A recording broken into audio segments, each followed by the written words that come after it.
All right, so the topic for today is a combination of intelligence, and then we'll also move into discussing development, in particular adolescent and adult development, pretty much picking up where I left off last week. Now, when we start with intelligence, I want you to think about how do you decide if somebody is smart or not? What is it about their behaviors that causes you to decide that somebody's intelligent? Well, I'm going to pull up a picture here that shows you a summary of the types of tasks that are measured in your typical IQ test. And there are other types of IQ tests that are out there, but this is the primary one. It's known as the Wechsler Adult Intelligence Scale. And I want you to notice that it's collecting a variety of things that we would commonly consider to be measures of intelligence. So the first one that I would draw your attention to is general knowledge. And that's measured here with this general information task, and of course there would be many more questions. These are just representative samples. Another thing would be vocabulary, comprehension. These are things that are measuring our basic knowledge about the world. And this is an area that has come under some attack because there are folks who argue, I would say accurately, that just because you may not have grown up in the dominant culture and don't know exactly why people would or wouldn't buy fire insurance doesn't mean that you aren't smart. And so some people have suggested that perhaps one of the reasons why we see class or culture or race-based variations in intelligence reflects the fact that we don't all share the same knowledge set. However, that is part of the Wechsler Intelligence exam. Another thing that we look at is tests of reasoning. And so this is another thing that students will bring up when we think about what makes a person smart. Are they able to connect the dots? Are they able to connect a piece of information to something they already know? So you can see there's two sample questions there, both in, I guess, logical or verbal reasoning. The other one's math reasoning. Another thing that we commonly think of as being a sign of intelligence would be memory. We can either think about short-term memory or maybe some long-term memory. And there are no measures of long-term memory that are represented in this picture, but the intelligence test does include the ability to remember something that you talked about a half an hour before. In terms of short-term memory, you can see here, it's a digit span task where I, as the IQ tester, would give you these numbers right here, and then you would repeat them back to me, either forwards or you'd need to repeat them back to me backwards. And as you might imagine, that's certainly a harder task that demands a little bit more working memory capacity. We also see measures of, I think, both reasoning and general knowledge.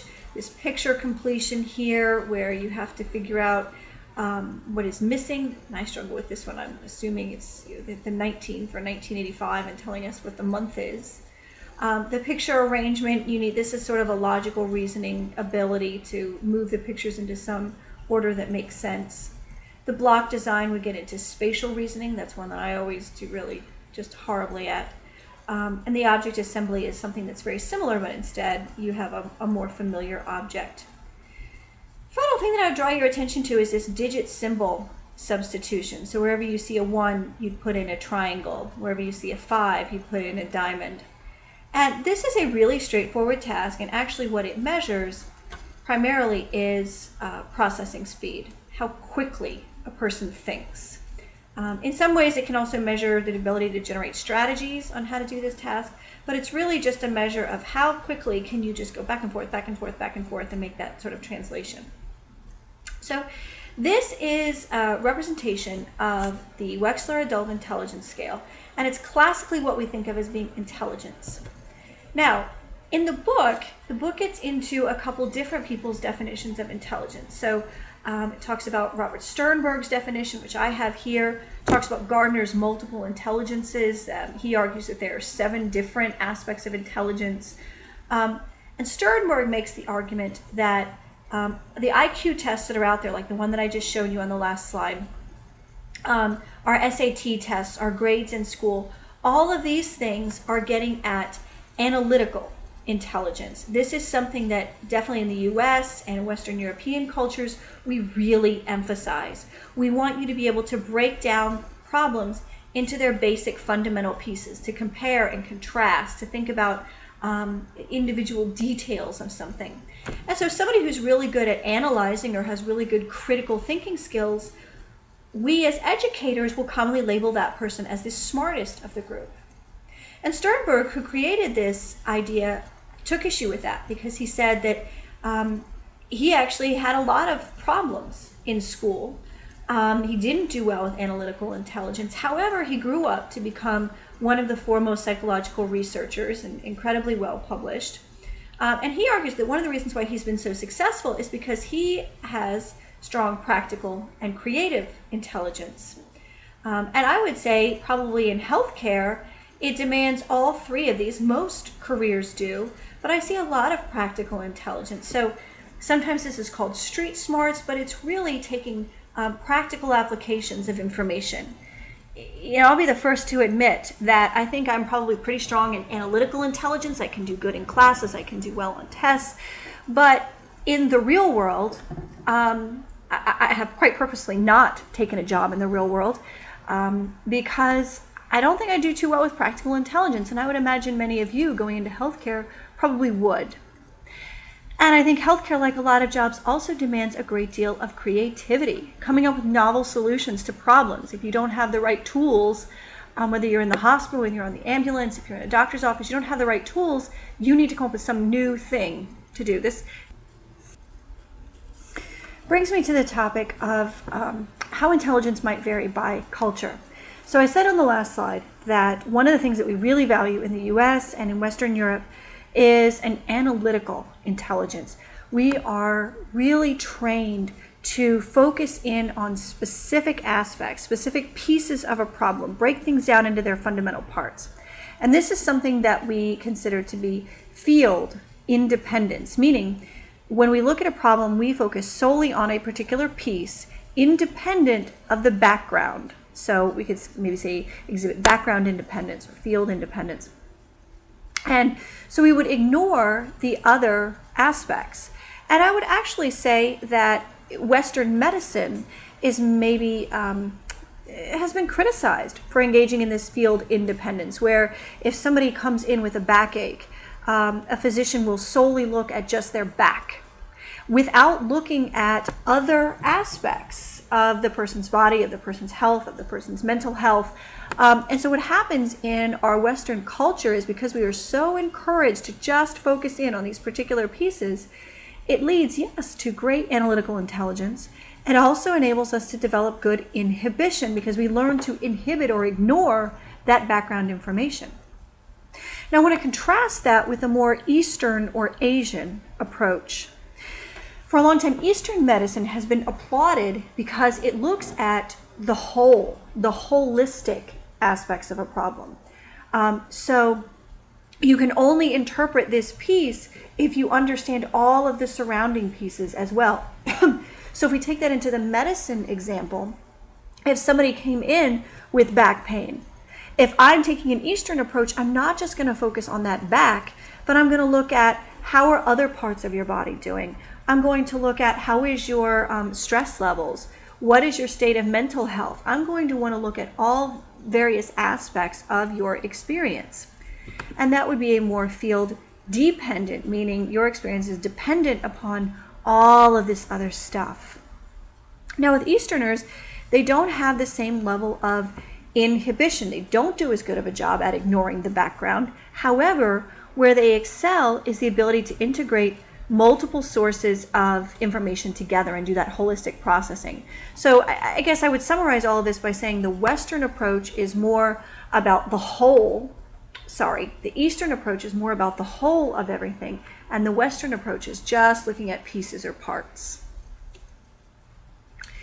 All right, so I'm going to switch gears now and talk a little bit about a type of intelligence that's really not considered at all on your classic intelligence tests, but has been associated with a whole host of positive features that you can see listed here, including college grades.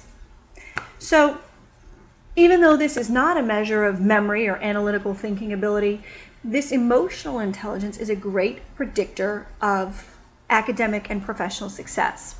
So emotional intelligence reflects, as I have up here, the ability to understand your own emotions, be able to understanding other people's emotions, and also to actually regulate those emotions, to keep yourself calm, to help other people keep calm. So you can imagine this is something that people in leadership positions really need.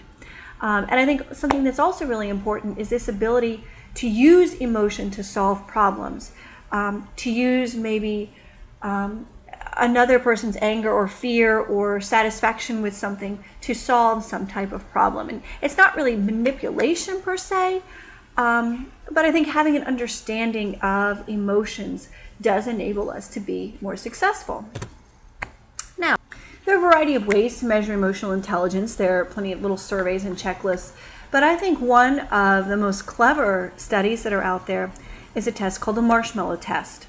And if you haven't watched it, I would strongly encourage you to pause this video and go ahead and open up the marshmallow test video and watch it now. And one of the things that will come out is that people who are successful, or kids who are successful in the marshmallow test, tend to be those who have a strong degree of emotional intelligence, and so they do much better in a variety of measures of life, both academic and professional success, social success.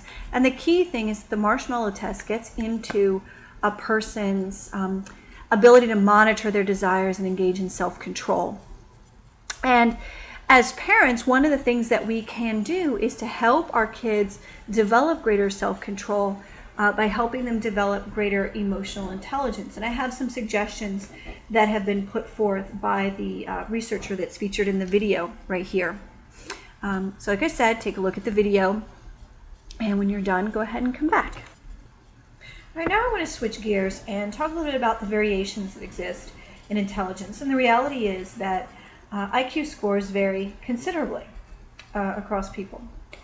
Now, one of the things that contributes to these variations is most certainly genetics.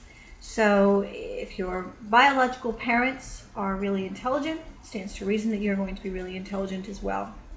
But genes really only account for maybe 30% or so, maybe 40% of the variability that we see in intelligence. So that tells us there's got to be something else. Another thing to keep in mind is that our genes basically tell us or give us an indication of the range of intelligences we might have. And then depending upon your environment, that's going to, I guess, decide exactly where you fall. So let's say your genes are such that you are, maybe you're not destined to be a really high scorer. But maybe then you were adopted by parents who are talking to you constantly, opening new ideas to you, stimulating you with lots of toys and games and puzzles, and you go to a great school, and so you're given all of the wonderful advantages, quite frankly, that money can buy.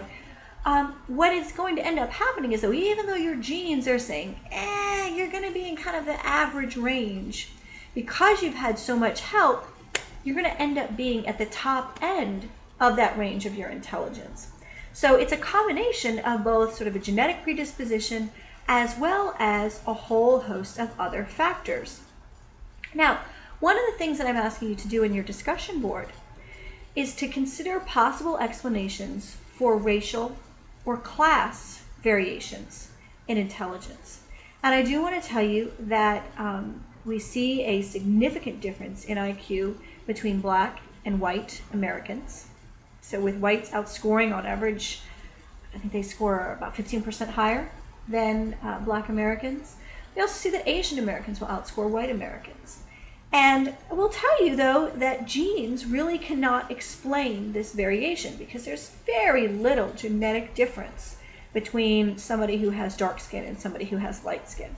So that tells us that we can't use genes to really explain racial variations. So I've kind of given a couple ideas here, and what I want you to do on the discussion board is to offer your own ideas. You can elaborate on things that are here, or maybe come up with something new, and think about how might we explain these racial variations. One thing I do want to make sure that you are familiar with, and this is mentioned in your textbook, one of the explanations for racial variations in intelligence is something known as stereotype threat. So If you are a African American child and you are taking an IQ test, typically at the beginning of the IQ test you have to fill in a circle that says your race. And so it turns out that just the act of doing that, of circling I am African American, is going to activate a whole host of stereotypes about your race. And of course you're taking an IQ test, or you're taking some kind of PSSA, a sort of aptitude test. What ends up happening is all of those stereotypes come right up, and then it almost becomes a self-fulfilling prophecy, because this fear of the stereotype actually disrupts performance. It looks like either people are so worried about beating the stereotype that this occupies their thoughts, or they're so apprehensive about how poor they're going to do because of the stereotype that apprehension ends up occupying all of their thoughts. And so a person doesn't have enough cognitive resources left over to actually do the test. We see this in some races. So we see that overall IQ, that when Black Americans are asked to identify as Black or African American, their scores go down relative to when they don't have to fill in that bubble. We see that Asians, if Asian and white people are taking a math test together, if white men are asked to highlight their race, tell us your race, and they have to circle white, that's going to activate all of the positive Asian stereotypes, and so white men actually end up doing worse on math tests than they would if they didn't have to highlight that bubble.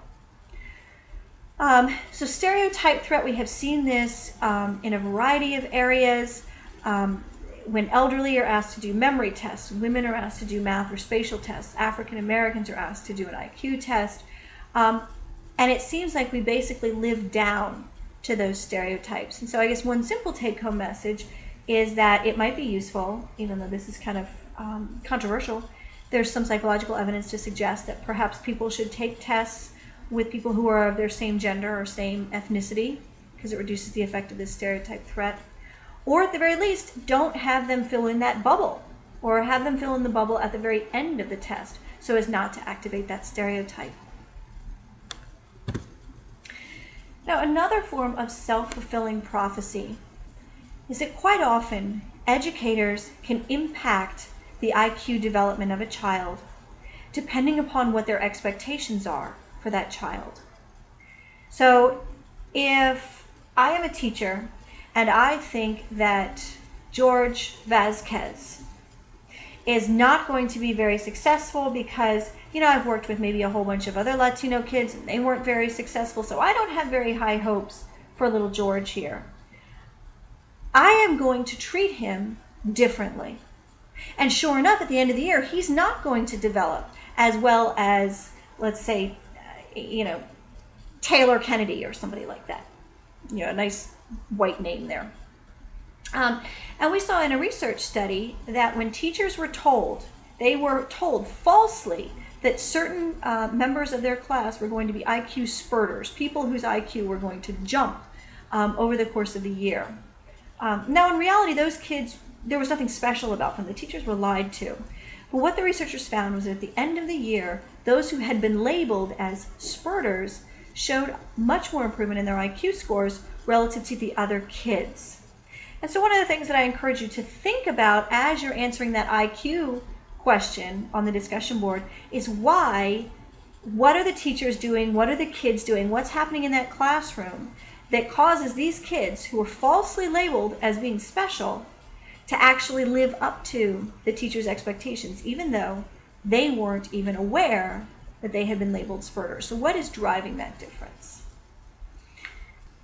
So here's one last thing that I wanted to share with you, and you might want to share with your parents or grandparents, and that's just something known as the Flynn effect, which is the interesting phenomenon that average intelligence scores have been rising steadily since we've really been measuring them since the early 1900s. So next time people who are older than you are giving you a hard time, you can simply say that, oh yeah, my generation on average is smarter than your generation. And you can cite the Flynn effect and be completely, absolutely correct. So we'll end on that note, and next we'll start with development.